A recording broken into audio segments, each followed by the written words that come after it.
Start. Good morning to you all. हम लोगों की चर्चा कल टैक्सेशन के ऊपर शुरू की थी और टैक्सेशन पर चर्चा के क्रम में हमने आपके साथ डिस्कस किया प्रोग्रेसिव टैक्सेशन क्या होता है, रिग्रेसिव टैक्सेशन क्या होता है, प्रोपोर्शनल टैक्सेशन क्या होता है। हमारी आपके साथ चर्चा डायरेक्ट टैक्स और इनडायरेक्ट टैक्स पर भी हुई, दोनों के बीच डिफरेंसेस क्या है और डिफरेंशिएशन के बेसिस क्या है। अगर इस कंटेक्स्ट में देखें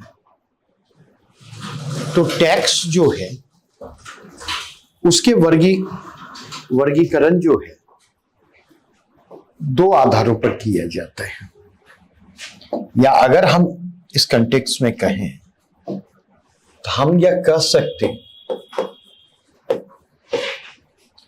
on the basis of taxation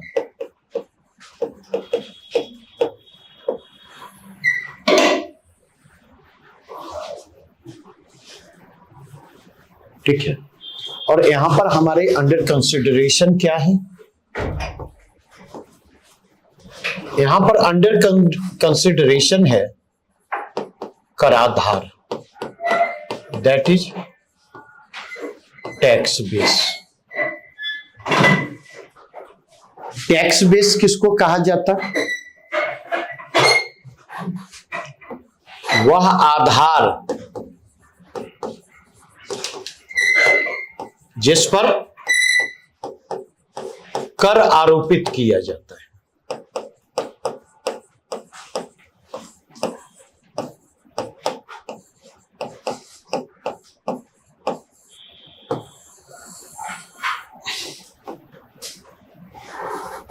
तो यहां पर अगर हम देखें तो इस बेसिस पर देखेंगे तो दो प्रकार के टैक्स होते हैं। एक कहते हैं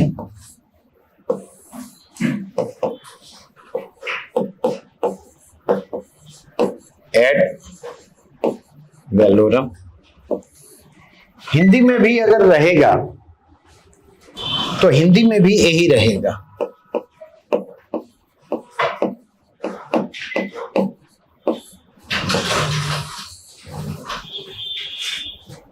एड वैलोरम। ठीक है, क्योंकि इसका हिंदी मतलब जो है, क्या कोई और लगा दिए थे, इसका हिंदी मतलब जो होता है, हिंदी में अर्थ अगर आप देखें तो इसका अर्थ होता है मूल्यानुसार कर।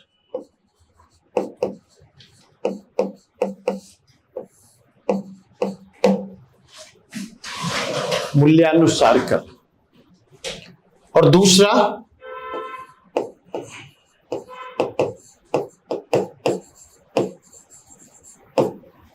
स्पेसिफिक ड्यूटी, दैट इज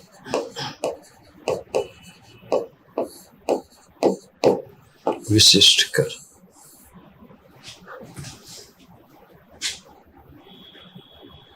ये पीटी में अगर देखें तो ये पेट क्वेश्चन रहा, पीटी का यह पेट क्वेश्चन रहा है, एड वैलोरम। ठीक है, यूपीएससी भी जब 2 मार्कर पूछा करती थी मेंस में तो एड वैलोरम वहां पर भी पूछा जाता था। हिंदी में जो इसका अर्थ है मूल्यानुसार कर, इससे तो चीजें स्पष्ट हैं नहीं। जब मूल्यों को ध्यान में रखकर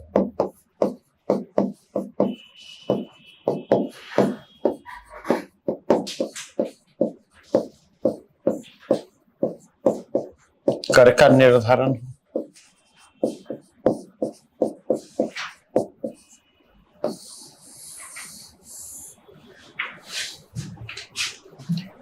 दूसरा कंटेक्स्ट देखें, जब हम मूल्यों की बजाय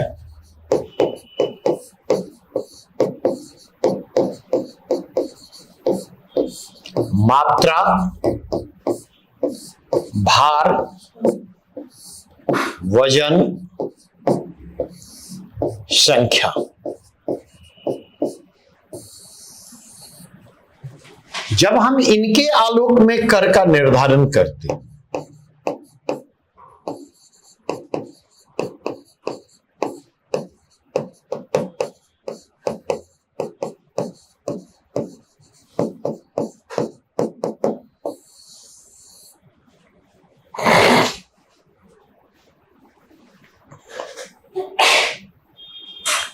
तो वह स्पेसिफिक ड्यूटी कहलाता है।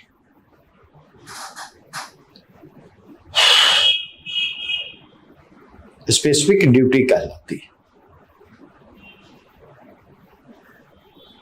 चीजें स्पष्ट हुई?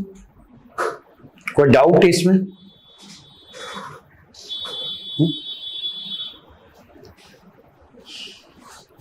अब अगर हम मूव करें तो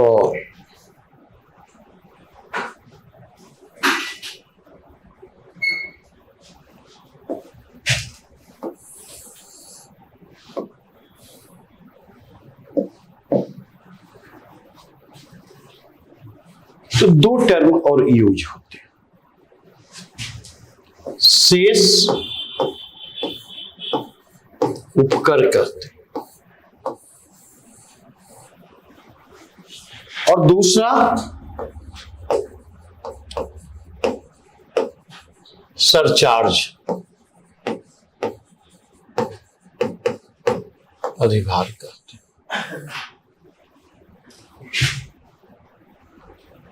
और अगर इस कंटेक्स्ट में देखें तो शेष और सरचार्ज दोनों विशिष्ट उद्देश्यों से लगाए जाने वाले कर हैं।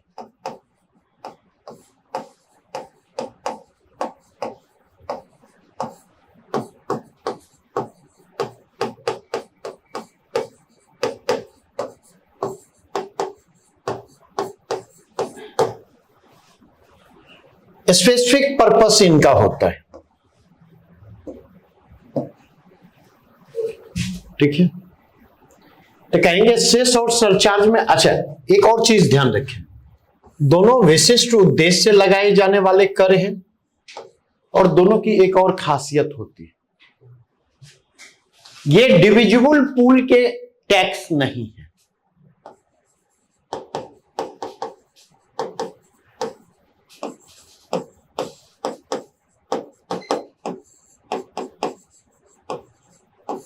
डिविजिबल पूल में शामिल नहीं।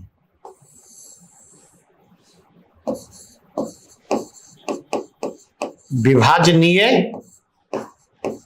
करों की श्रेणी में नहीं।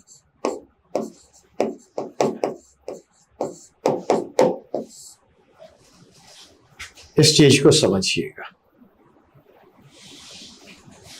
इसका मतलब यह है कि शेष और सरचार्ज के जरिए सेंटर को जो रेवेन्यू मिलता है, सेंटर उस रेवेन्यू को स्टेट के साथ शेयर नहीं करता है। केंद्र सरकार के द्वारा शेष और सरचार्ज के जरिए प्राप्त रेवेन्यू को राज्यों के साथ शेयर नहीं किया जाता है। बातें स्पष्ट हुई? अब अगर देखें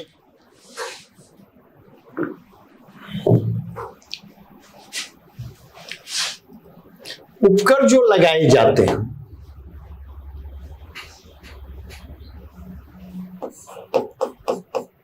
एग्जैक्ट फिगर में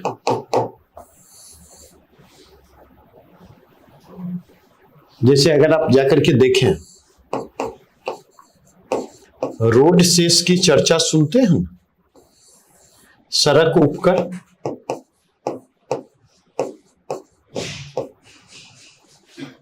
सुना है?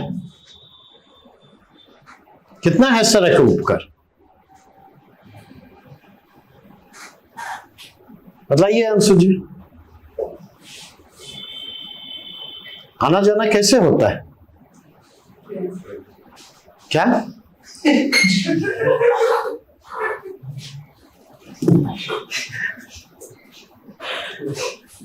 एकदम बस में हाथ नहीं लगाते होंगे। और यहां तो कहां कंकर पाके रहते हैं ना, पैदल ही आते होंगे। क्या?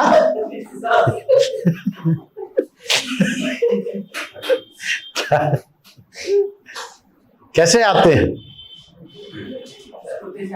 हाँ, स्कूटी से आते हैं। और स्कूटी तो पानी पर चलती होगी। क्या बतलाइए?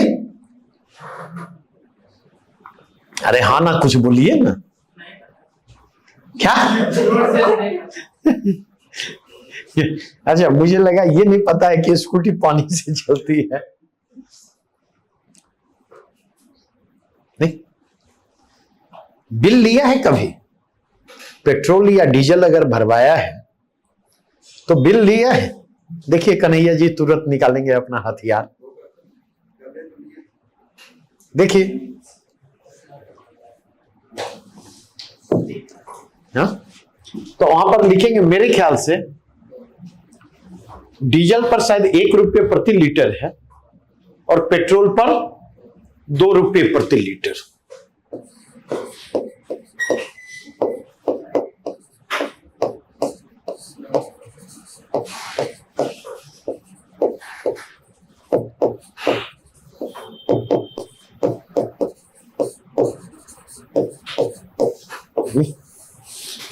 तो अगर ये देखें एग्जैक्ट फिगर है, ठीक है, सरचार्ज जो है वह क्या है? सरचार्ज को कहा जाता है टैक्स अपॉन टैक्स। इसका मतलब समझ में आया Kanhaiya ji? Tax upon tax का मतलब यह सरचार्ज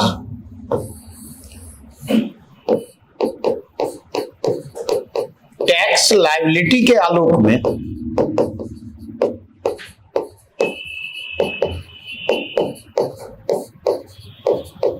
सरचार्ज का निर्धारण होता है।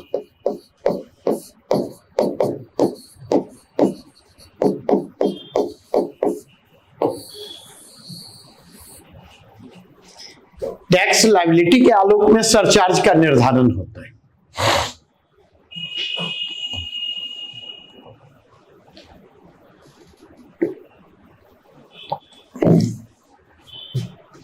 और अगर इसके कंटेक्स्ट में देखें तो यह जब भी होगा परसेंटेज फॉर्म, जब भी होगा परसेंटेज फॉर्म में, ठीक है।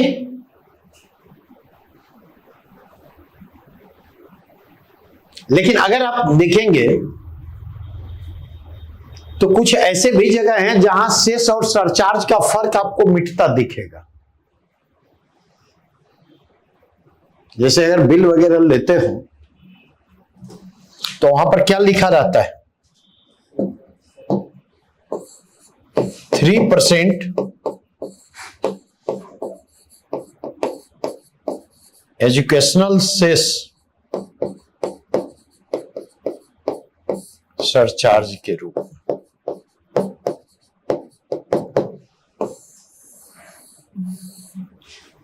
लिखा रहता है, देखा है किसी भी बिल में? इसका क्या मतलब हुआ? है यह एजुकेशनल सेस, और अगर यह एजुकेशनल सेस है तो एग्जैक्ट फिगर में होना चाहिए, लेकिन यह एग्जैक्ट फिगर में ना होकर के सरचार्ज की तरह किस रूप में है? परसेंटेज के फॉर्म में। मतलब यह एड ऑन नहीं है। यह टैक्स लायबिलिटी के कंटेक्स्ट में देखें तो टैक्स लायबिलिटी से इंडिपेंडेंटली इसका निर्धारण नहीं हो रहा, बल्कि जैसे परसेंटेज आप देख रहे हैं, तो इसका सिंपल मतलब है टैक्स लायबिलिटी के आलोक में इसका निर्धारण होगा। तो यहां सेस और सरचार्ज का फर्क मिटता हुआ दिख रहा है या नहीं? ठीक है, तो इस अंतर को समझना। यहां पर एक और चीज समझनी है। ट्रेंड की बात अगर करूं तो टोटल टैक्स रेवेन्यू में सेस और सरचार्ज का योगदान लगातार बढ़ रहा है। टोटल टैक्स रेवेन्यू में सेस और सरचार्ज के कंट्रीब्यूशन में लगातार वृद्धि हो रही है। ट्रेंड को फॉलो करें, नहीं? और इस लगातार वृद्धि का रीजन क्या है? नहीं, बेसिकली अगर आप जाकर के देखें तो सेंट्रल गवर्नमेंट जो है फिस्कल स्पिरिट के अगेंस्ट बिहेव कर रही है। फिस्कल फेडरलिज्म जो है, फेडरल स्पिरिट के अगेंस्ट बिहेव कर रही है, नहीं? और क्लेवरली क्या कर रही है सेंट्रल गवर्नमेंट? डिविजिबल पूल के टैक्स को बढ़ाने की बजाय उसको कांस्टेंट रख रही है और सेस और सरचार्ज को लगातार बढ़ा रही है, नहीं? क्योंकि अगर डिविजिबल पूल के टैक्स बढ़ाए जाएंगे तो सेंट्रल गवर्नमेंट को उससे जो रेवेन्यू मिलेगा, उस रेवेन्यू को उसे स्टेट गवर्नमेंट के साथ शेयर करना होगा। सेंट्रल गवर्नमेंट उसे शेयर नहीं करना चाहती, तो एस्केप रूट क्या है? सेस और सरचार्ज को इंपोज करो, सेस और सरचार्ज को बढ़ाओ, उसके जरिए सेस और सरचार्ज के माध्यम से रेवेन्यू कलेक्शन को बढ़ाओ। रेवेन्यू भी बढ़ेगा और स्टेट के साथ आप शेयर करने से बचेंगे भी। क्लियर? आगे बढ़े यहां से। किसका? देखिए, या कई बार आप देखेंगे अभी का क्या है स्टेटस है, नहीं कह सकता। इनकम टैक्स वाले में अगर आप देखेंगे 30% के स्लैब में जो लोग जाते हैं, मेरे ख्याल से अभी भी वो चीजें एग्जिस्ट होनी चाहिए। उन पर आप देखिए तो कुछ सरचार्ज लगा हुआ है। स्लैब देखिए मोबाइल खोलकर, जब काम नहीं होगा तो क्लास में मैं पढ़ा रहा हूंगा तो मोबाइल खोल करके जो है खिटपिट खिटपिट आप लोग करिएगा। करते हैं कि नहीं? फिर मुंडी हिलाने से मान थोड़े जाऊंगा क्या? अरे टोपी पहनाने में आप लोग माहिर है सब। आगे वालों को खतरा है, पीछे वालों को जो है क्या शैलेश, पीछे वाले स्वतंत्र होते हैं, नहीं सौरभ? उनके पास विकल्प। ठीक है क्या?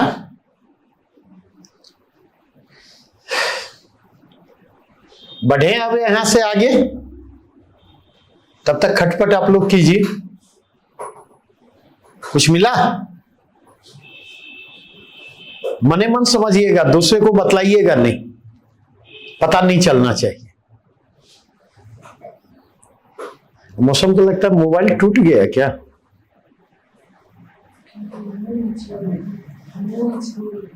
अच्छा, मोह छोड़ दी हो, ये तो बहुत बढ़िया बात है। तुम मोह छोड़ दो तो तुम्हारी जिंदगी बहुत आसान हो जाएगी।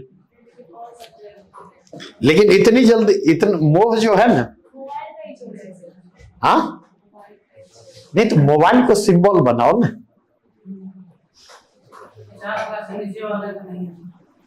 अरे नीचे वाले का नहीं हो, ऊपर वाले का हो। हमें सरचार्ज बतलाना है। 10% सरचार्ज है ना? क्या 10%?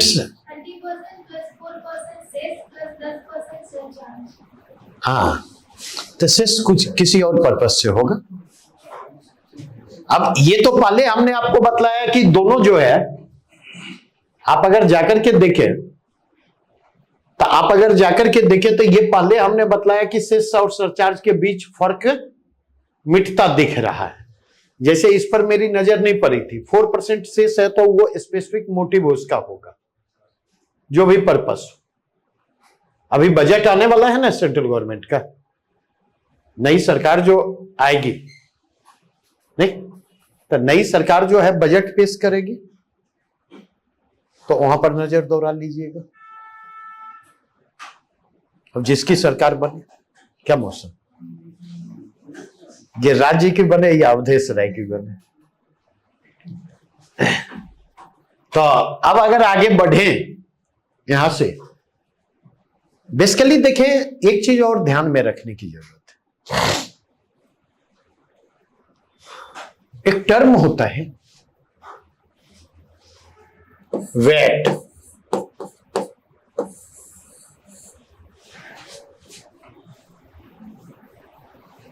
वैट का मतलब क्या है? वैल्यू एडेड टैक्स, मूल्य वर्धित कर। इसका क्या मतलब हुआ?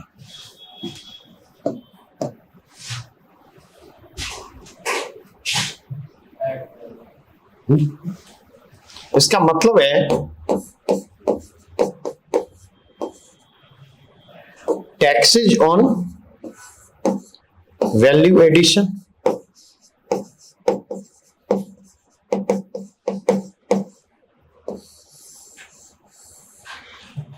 And what does value addition means? मूल्यवर्धन का मतलब क्या है? Output minus input.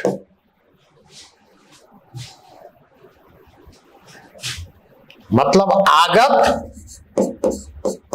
माइनस लागत। यही वैल्यू एडिशन होगा।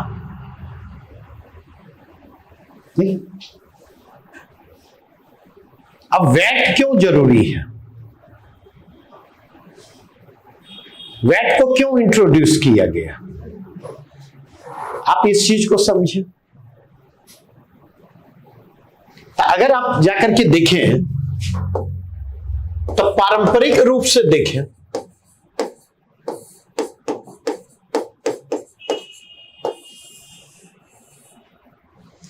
और ये भारत की बात कर रहा, पारंपरिक रूप से अगर हम जाकर के देखें तो भारत में डबल टैक्सेशन या उसको कहें मल्टीपल टैक्सेशन की स्थिति दिखाई पड़ती।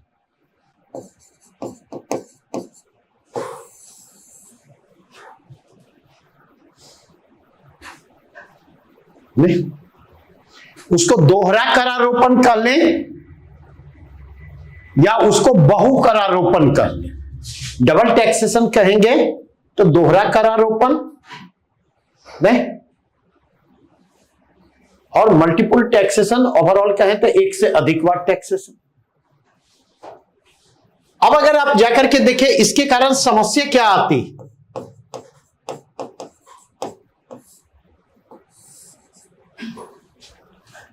डबल टैक्सेशन के कारण समस्या आती है कैस्केडिंग इफेक्ट की।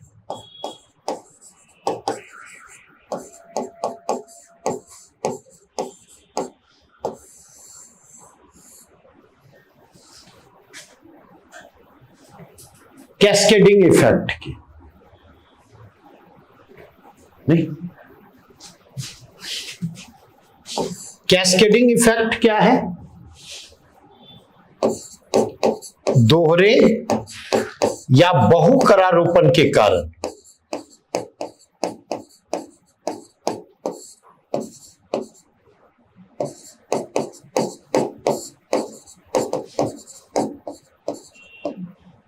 महंगाई में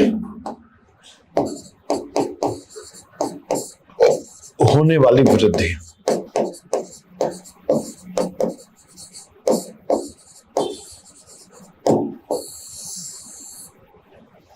इसको कहते हैं संक्रामक प्रभाव।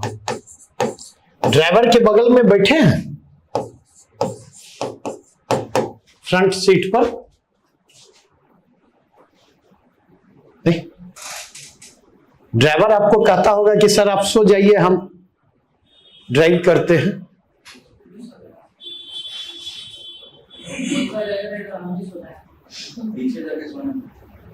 अगर सोना है तो पीछे चले जाइए। क्यों? क्योंकि सोना जो है, देखिए इसलिए मुन्ना गैप करके बैठी है, समझे? क्योंकि सोना संक्रामक बीमारी है। एक को अगर नींद आएगी तो बगल में जो बैठा हुआ है उसको ऑटोमेटिकली नींद आएगी, नहीं, उसके बगल में जो बैठा हुआ है उसको भी नींद आएगी। तो यह संक्रामक प्रभाव है। इसलिए ड्राइवर अपने बगल में बैठे हुए व्यक्ति को सोने नहीं देता, उसे उम्मीद करता है वो जगे रहे, क्योंकि वो आप सो गए तो कोई बात नहीं है, नहीं, वो सो गया नहीं, तो इस बात की संभावना है कि परमानेंटली सबको सुला देगा।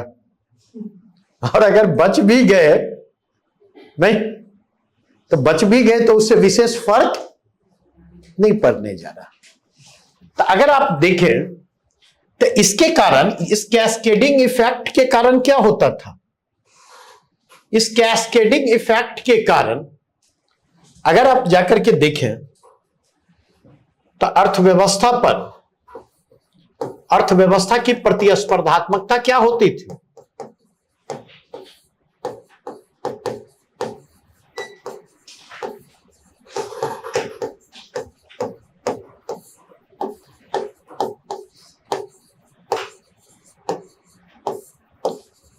प्रतिस्पर्धात्मकता पर प्रतिकूल असर पड़ता था।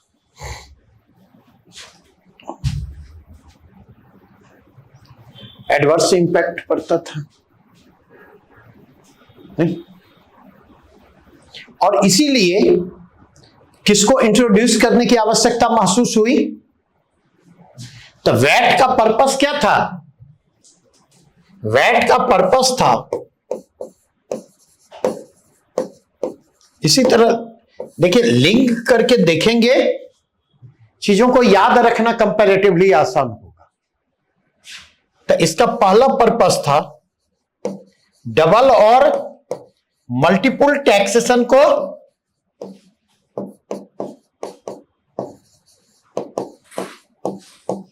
अंकुश लगाना।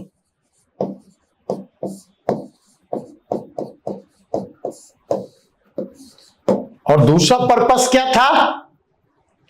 वैट का दूसरा पर्पस था कैस्केडिंग इफेक्ट को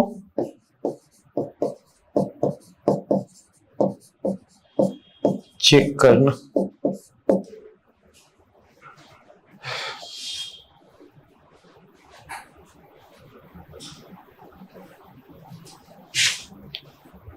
तो वैट की दिशा में पहली बार जो कदम बढ़ाया गया, कब बढ़ाया गया?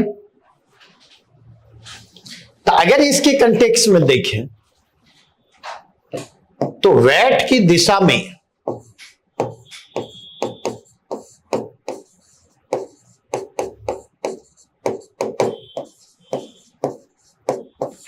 पहला कदम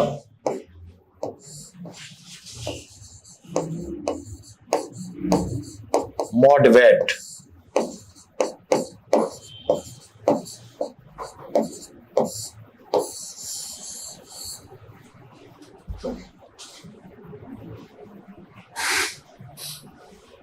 मॉड वैट के रूप में। और मॉड वैट इंट्रोड्यूस कब किया गया था? 1987 में। और उस समय एफएम कौन थे?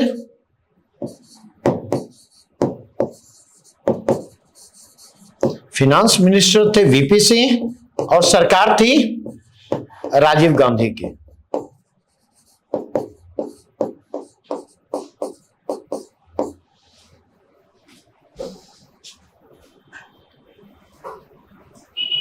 ठीक है,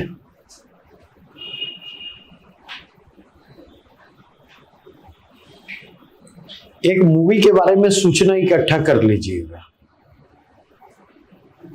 वहां से हो सकता है पीटी में प्रश्न उठा करके पूछे जाए। गांधी मूवी जो है, क्या कौन? हाँ, तो और कोई बनी है क्या? प्रधानमंत्री जी ने जिनकी चर्चा की वो मूवी जरूर उसके संदर्भ में सूचना इकट्ठी कर लेंगे, और प्लस उस चर्चा के क्रम में कई सूचनाएं आई। ठीक है, चाहे नोबेल प्राइज के लिए गांधी का 5 बार नॉमिनेशन हुआ हो, या फिर टाइम्स मैगजीन ने पर्सन ऑफ द ईयर का खिताब दिया हो, या एक और कोई सूचना है, तो उसको इकट्ठा कर लेंगे। प्रश्न इसी तरह बनते हैं, इस बात को समझिए। ठीक है, तो अगर हम मूव करें तो सवाल यहां पर यह उभर कर आता, मॉडवेट का मतलब क्या है? मॉडवेट का मतलब है मॉडिफाइड वेट।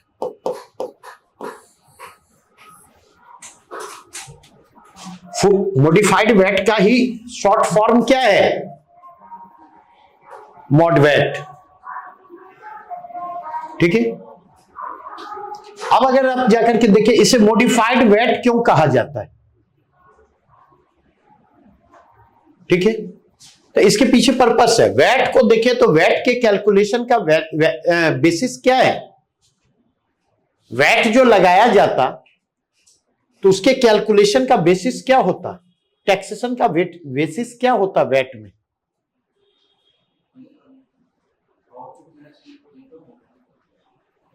ये अपने मन से नहीं निकालिए, शब्द जो टेक्निकल टर्म है उस टेक्निकल टर्म को पिक करें, और टेक्निकल टर्म है वैल्यू एडिशन। ठीक है, तो मॉडिफाइड वेट इसलिए करते क्योंकि वैल्यू एडिशन की बजाय, बार बार कह रहा हूं सुधरिए, बेगूसराय वाला लंठई जो है ना, समझे, रंगदारी में चल सकता है, समाज में चल सकता है, राजनीति में चल सकती। ठीक है, प्रशासन में वो लंठे नहीं चल सकते। तो थोड़ा सा मेरी बातें बुरी लगेंगे, और नहीं लगती हैं तो मेरा दुर्भाग्य है, उस चीज को बदलिए। समझे, फर्स्ट डिजर्व देन डिजायर। तो आप इस चीज को समझिए कि हर जगह औपचारिक संवाद, मतलब संवाद के भी प्लेटफॉर्म होते हैं। ठीक है, तो हमेशा इस बात को ध्यान में रखना है, कहां पर हमें अनौपचारिक होने की छूट है और कितनी छूट है, यह बात भी महत्वपूर्ण है, और कहां पर औपचारिकता का निर्वाह अपेक्षित है। समझिए, क्योंकि एक चीज ध्यान रखिए, अगर इस सेंस को अभी से डेवलप नहीं कीजिएगा तो भारी समस्या आने जा रही है मेंस के बैरियर को क्रॉस करने के बाद। क्योंकि अचानक अगर आप चाहिएगा 15 दिन 20 दिन या महीने भर में अपनी पर्सनालिटी को हम ट्रांसफॉर्म कर लें, तो यह संभव है? वो संभव नहीं है। उसके लिए लगातार प्रयास करने होते हैं। ठीक है, और लंबा वक्त चाहिए उसके लिए, पर्सनालिटी को ट्रांसफॉर्म करने के लिए लंबा वक्त, एडिशनल कमिटमेंट लेवल चाहिए, टारगेट करके काम करना होगा, और उस लंबे वक्त में आपको थोड़ा सा परिवर्तन महसूस होगा। इस चीज को समझिए। तो एक तो कंटेक्स्ट देखें, या वैल्यू एडिशन की बजाय आउटपुट के आधार पर कैलकुलेशन,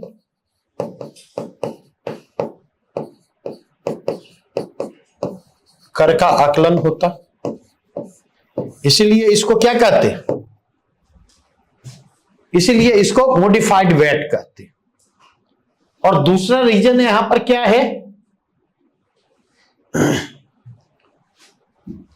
तो दूसरा रीजन यहां पर देखने की कोशिश करें तो आप यह पाएंगे कि मॉड वेट में क्या होता, नहीं कि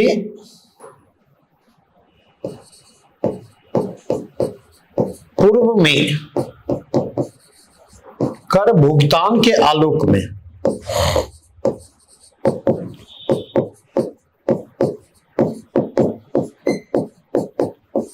टैक्स कंसेशंस,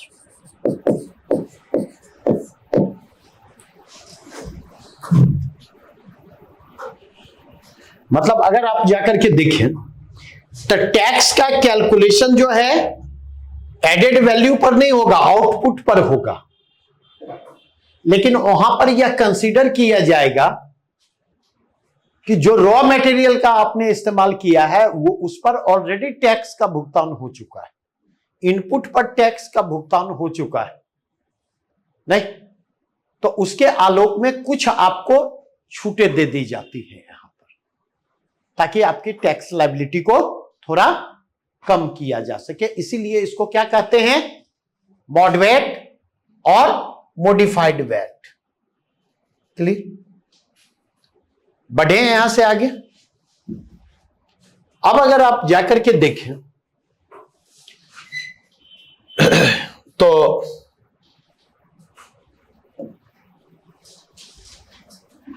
नाइनटीन 1991 में इकोनॉमिक रिफॉर्म की प्रक्रिया शुरू होती,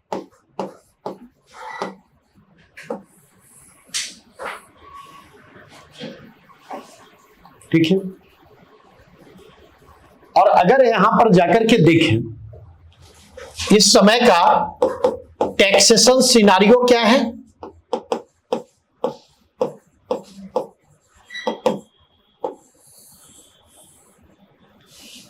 इस समय के टैक्सेशन सिनारियो को जाकर के देखें तो क्या है, तो जो मैंने कहा था पहली चीज प्रतिगामी कर प्रणाली,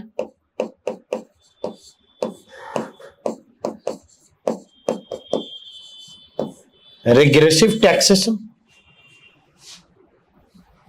इस समय के टैक्सेशन सिनारियो को अगर देखें तो डायरेक्ट टैक्स की बजाय किस पर जोर था, इनडायरेक्ट टैक्स पर जोर।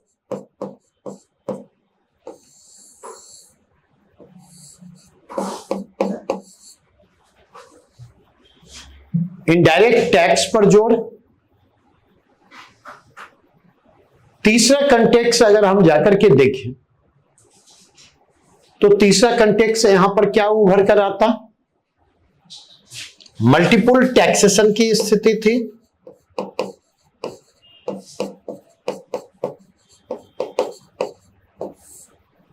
और इस मल्टीपल टैक्सेशन के कारण क्या होता था, टैक्स बर्डन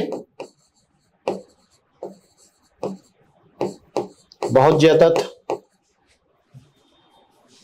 चौथा कंटेक्स्ट अगर जाकर के देखें तो चौथा कंटेक्स्ट क्या था उस समय का सिनारियो, नहीं, हायर टैक्स रेट, कर की दरें ऊंची थी। पांचवा कंटेक्स्ट अगर जाकर के देखें तो क्या था, नहीं, मल्टीपल टैक्स स्लैब,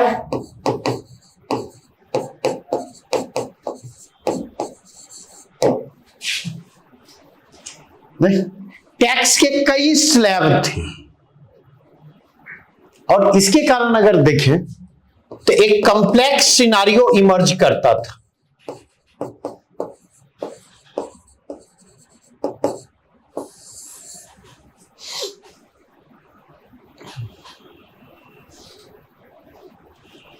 नेक्स्ट अगर आप जाकर के देखें तो अगला डायमेंशन क्या इमर्ज करता है? सीमित कराधान,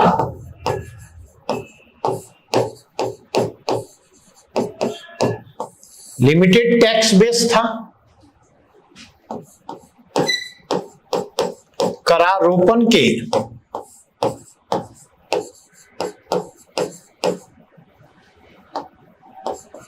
क्षैतिज सिद्धांत का अनुपालन नहीं,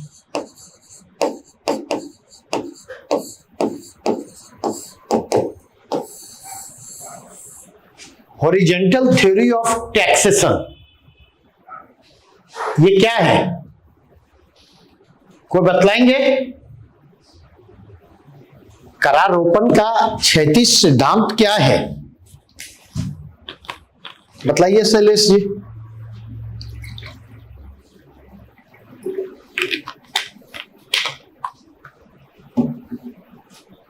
कभी चर्चा नहीं की है। जयगान,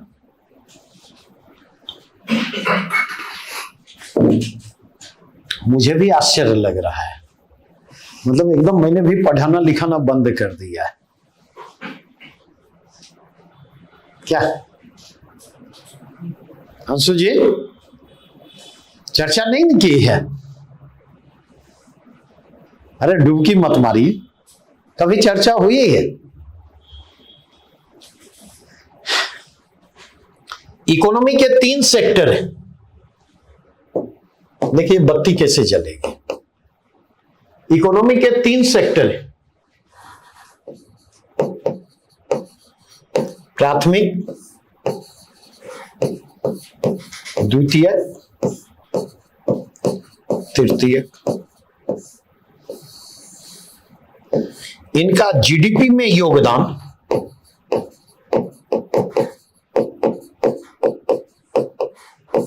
और इनका कर राजस्व में योगदान।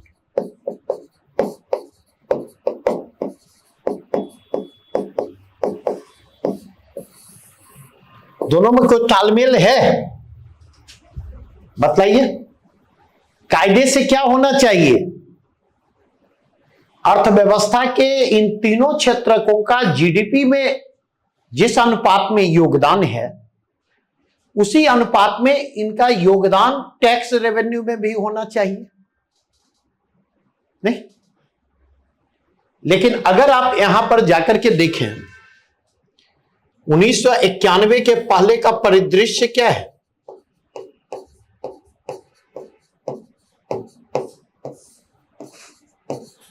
कृषि कर नहीं,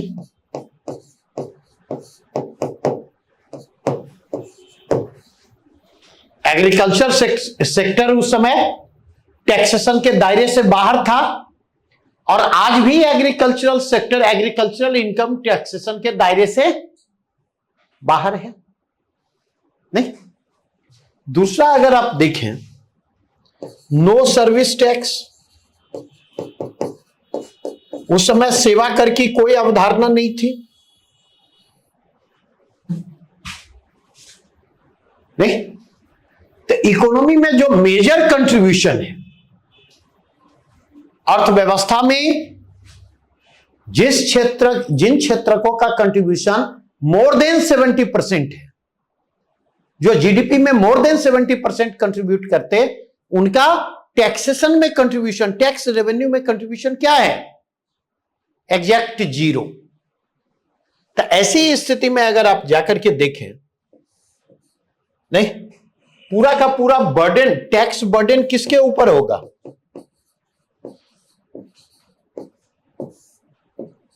द्वितीयक क्षेत्र पर।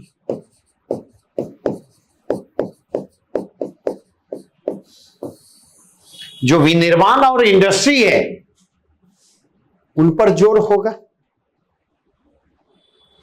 नहीं? और अल्टीमेटली सरकार वहां पर क्या करती है? सरकार पर जब भी रेवेन्यू का दबाव बढ़ता है तो सरकार क्या करती है? सरकार टैक्स रेट को बढ़ा करके द्वितीयक क्षेत्र पर प्रत्यक्षता या परोक्षता दबाव को और क्या करती है, बढ़ा देती है। और अल्टीमेटली अगर आप जाकर के देखें, इससे अर्थव्यवस्था की प्रतिस्पर्धात्मकता पर किस प्रकार का असर पड़ता, तो इसका अर्थव्यवस्था की प्रतिस्पर्धात्मकता पर प्रतिकूल असर पड़ता है। तो इस चीज को यहां पर समझने की जरूरत। तो करारोपण का क्षैतिज सिद्धांत कहता है, करारोपण का क्षैतिज सिद्धांत कहता है नहीं कि टैक्स रेवेन्यू में अर्थव्यवस्था के विभिन्न क्षेत्रकों का कमोबेश उसी अनुपात में कंट्रीब्यूशन होना चाहिए जिस अनुपात में उनका कंट्रीब्यूशन जीडीपी में है।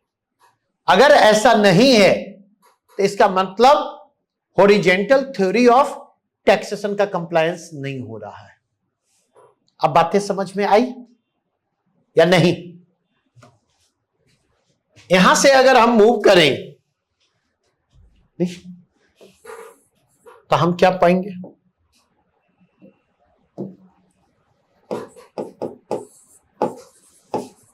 अप्रभावी कर प्रशासन,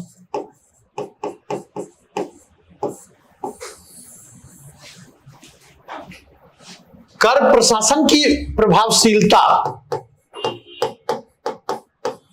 शहरों तक सीमित आपको दिखाई पड़ेगी। इसी के कंटेक्स्ट में अगर आप जाकर के देखें, कर वंचना की प्रवृत्ति आपको दिखेगी।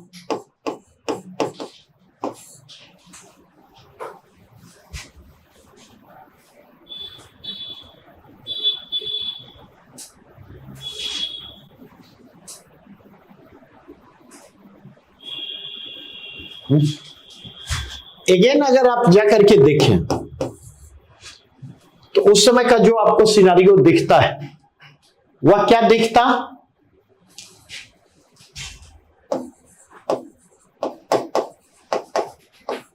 भ्रष्टाचार,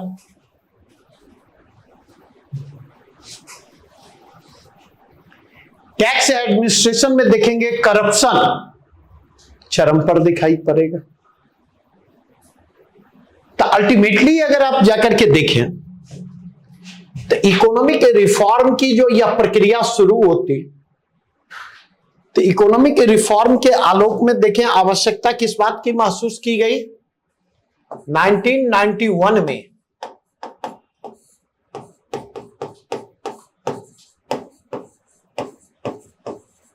राजा चलैया की अध्यक्षता में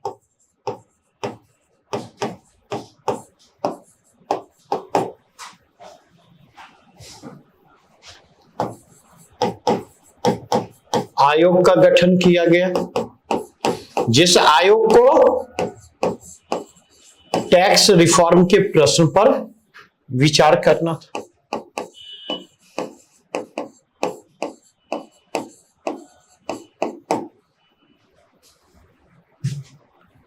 और इसी आयोग ने पहली बार किसका सुझाव दिया था, पहली बार सेवा कर का सुझाव दिया था।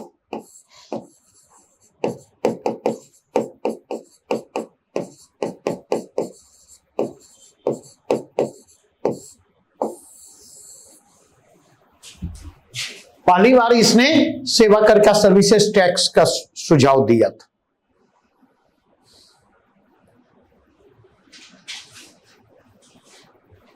ठीक है।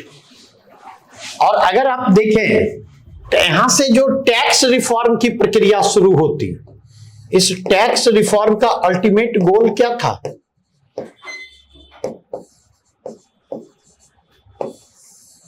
इसका अल्टीमेट गोल क्या था, तो इसका अल्टीमेट गोल था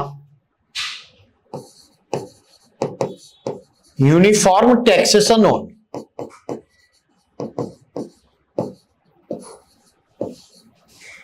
goods and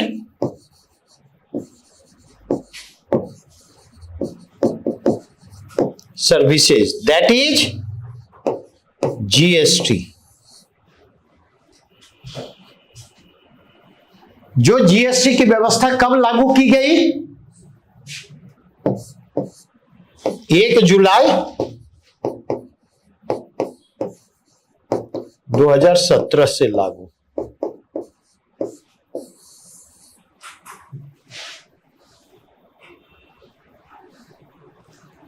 जहां पर अगर आप जाकर के देखें 3 टियर है, CGST, central GST, SGST, state GST, और तीसरा क्या है? तीसरा है IGST, इंटर स्टेट GST। तीसरा है इंटर स्टेट GST, नहीं, जो कि इंटर स्टेट जो सेल परचेज होता, तो इंटर स्टेट सेल परचेज पर क्या लागू होगा? IGST लागू होगा। इतनी बातें स्पष्ट सुनी? यहां तक में किसी प्रकार की दिक्कत, कोई भी डाउट हो, कोई भी दुविधा हो? अगर है तो बतला दें।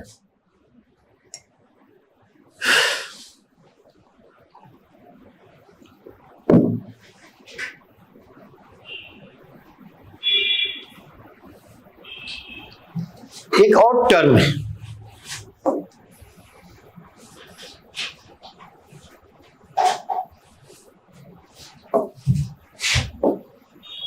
एक है TDS। What does it mean?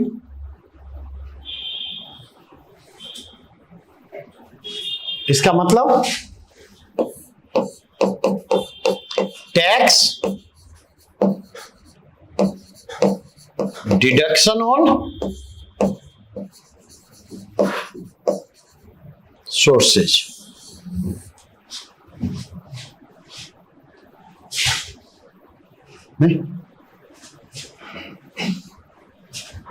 मतलब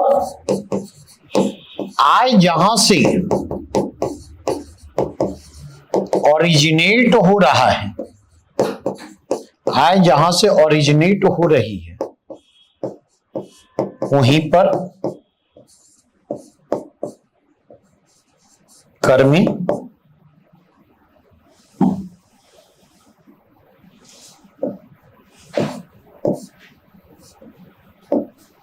वहीं पर कर कटौती। जहां से आपका जिस सोर्स से इनकम जनरेट हो रहा है, वहीं पर आपको TDS काटा जाता है, और TDS काटने के बाद अब आपकी जिम्मेवारी है कि आप TDS रिफंड क्लेम करें। आप यह दावा करें कि आपको वह रिफंड मिलना चाहिए।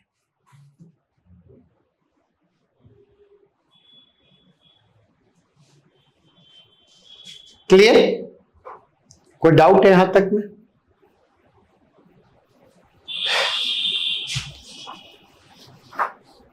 तो ये हमारा पूरा का पूरा कंटेंट क्या था? ये पूरा का पूरा हमने आपके साथ टैक्सेशन को डिस्कस किया, आप पब्लिक फिनांस को डिस्कस किया, और पब्लिक फिनांस के क्रम में टैक्सेशन से जो जुड़े हुए पहलू थे उनको हमने आपके साथ डिस्कस किया। अब थोड़ा सा मुझे लगता है कि एक बार सर्वे आपके साथ डिस्कस कर लिया जाए, क्योंकि प्रश्न तो इकोनॉमिक सर्वे से 4-5 क्वेश्चन पूछे जाते।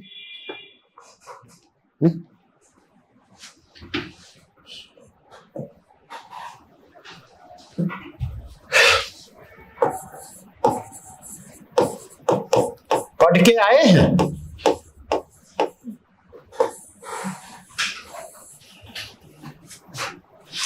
क्या मुस्कुरा रहे हैं? मुस्कुराहट बहुत कुछ बतलाती।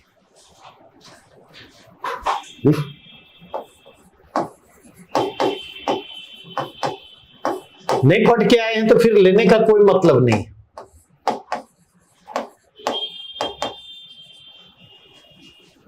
क्या मौसम, कुछ हुआ है? हाँ, बोलो बोलो बोलो बोलो।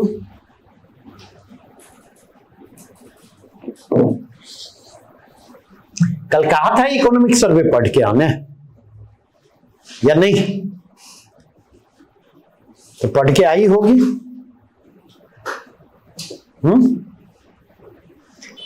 जितना मजा बात बनाने में आता है नहीं,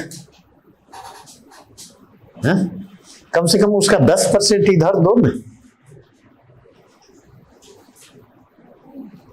ठीक,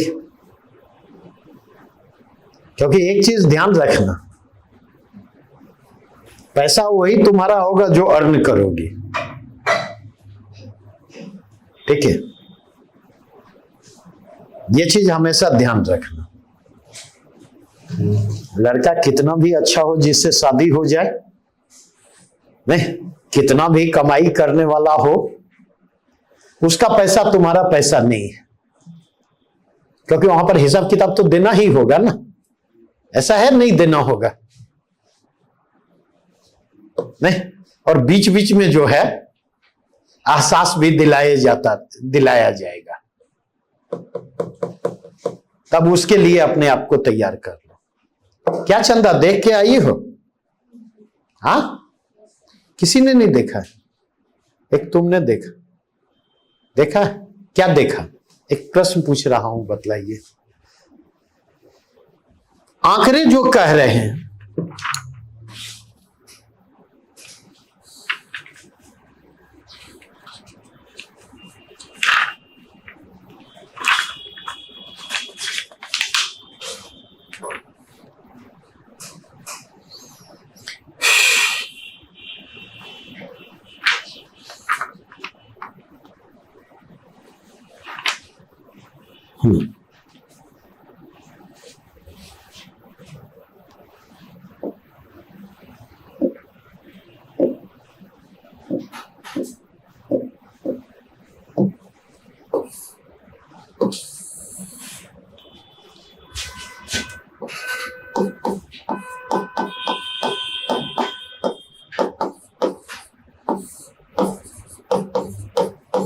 राजकोषीय घाटा,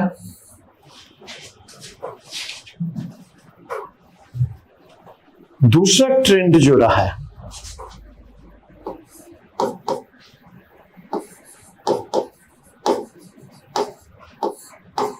प्राथमिक घाटा,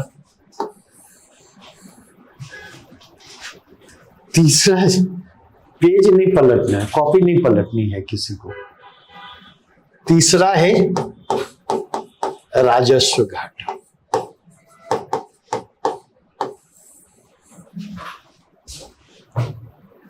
नहीं, कन्हैया जी अब छोड़ दीजिए ना मोबाइल को। शैलेश जी, अरे वो नहीं तो ये कुछ ना कुछ तो होगा, और कुछ इंपॉर्टेंट ही होगा। कहीं विशेष जगह से हो तो बतलाइए। हाँ, नहीं हो भी तो गुड मॉर्निंग कॉल और गुड मॉर्निंग मैसेज तो बनता है। ठीक है, कन्हैया जी बतलाइए प्राथमिक घाटा क्या है? इसके बाद तुम्हारे पास ही आएंगे। प्राथमिक घाटा क्या है?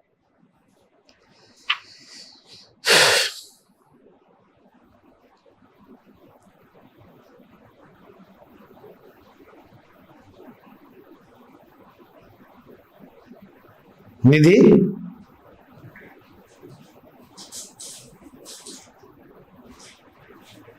मतलब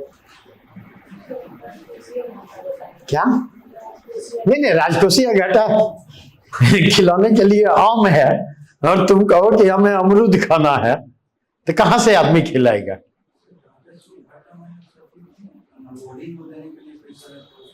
क्या?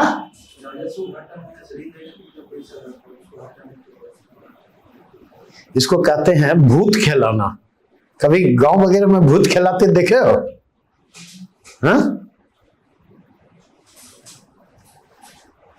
बेसिकली देखे तो यहां पर जो प्रश्न मैं पूछना चाहता आ रहा हूं, मूल प्रश्न राजकोषीय घाटे के कंटेक्स्ट में देखें तो जो ट्रेंड यहां इमर्ज करता है वह ट्रेंड क्या है?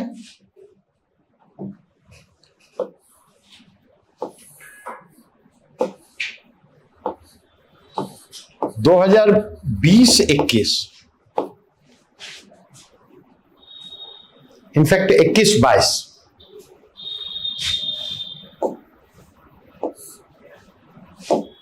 दो हजार 21-22 में राजकोषीय घाटा जो बिहार का था वो 3.8% के स्तर पर था। और यहां पर बात हो रही है बिहार के कंटेक्स्ट।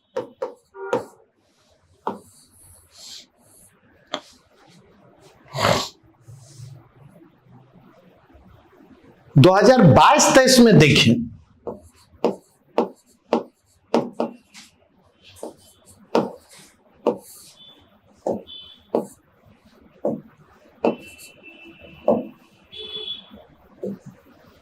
राजकोषीय घाटा 6% के स्तर पर, मतलब 22-23 में एफडी में तीव्र वृद्धि होती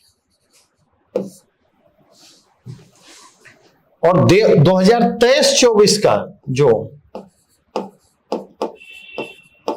बजटीय अनुमान है, अगर इसके कंटेक्स्ट में जाकर के देखें तो राजकोषीय घाटा जो है वो 3% होता। प्राथमिक घाटे के कंटेक्स्ट में बात करें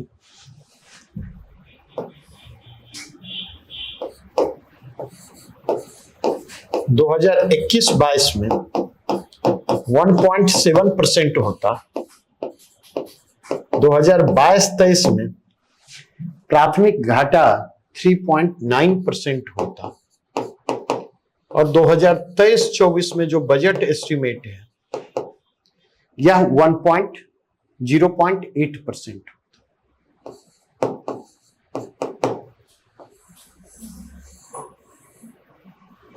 और यही राजस्व घाटे के संदर्भ में देखें तो यह 0.1% होता 21-22 में, यह 1.5% होता 22-23 में और यह -0.5 अनुमान लगाया गया है 2023-24 में। यहां पर जो मेरा प्रश्न है, मेरा प्रश्न यह है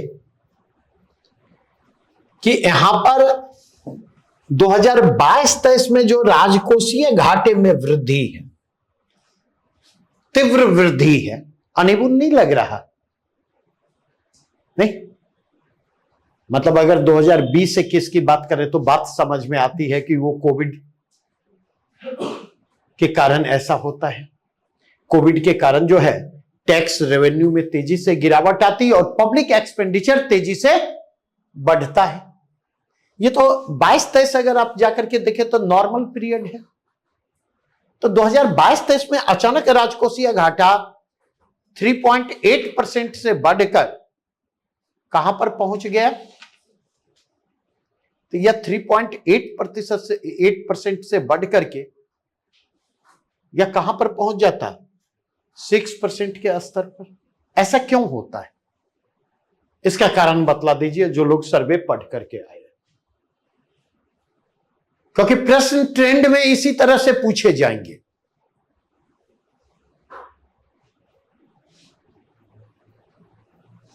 बताइए अंशु जी।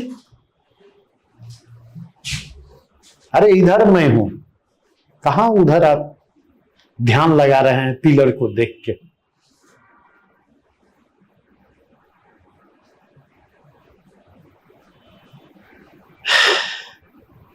बताइए सौरभ जी, पढ़ के आए हैं? क्यों क्यों क्या चल रहा है जिंदगी में? अभी मत कहना फॉग चल रहा है। अभी नहीं पढ़े होंगे शैलेश जी?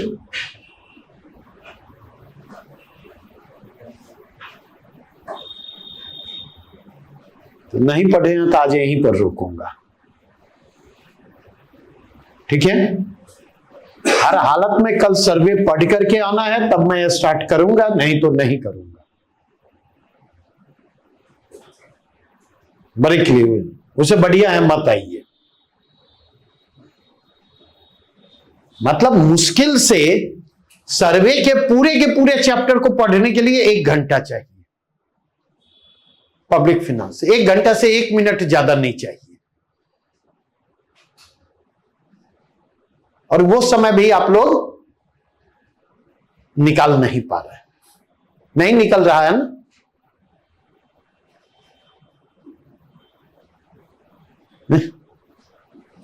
तो आप लोग कर क्या रहे हैं, क्लास आ रहे हैं, क्लास में जो चीजें हुई कॉपी ले जाकर के लौटने के बाद घर में रखे, फिर पता चला जब कल क्लास आना हो तभी कॉपी उठा नहीं। यही चल रहा है ना कन्हैया जी?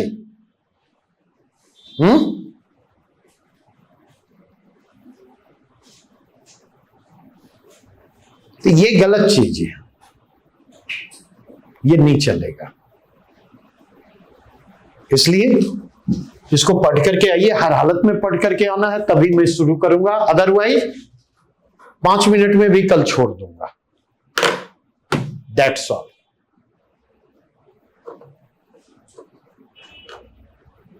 ठीक है, चलिए।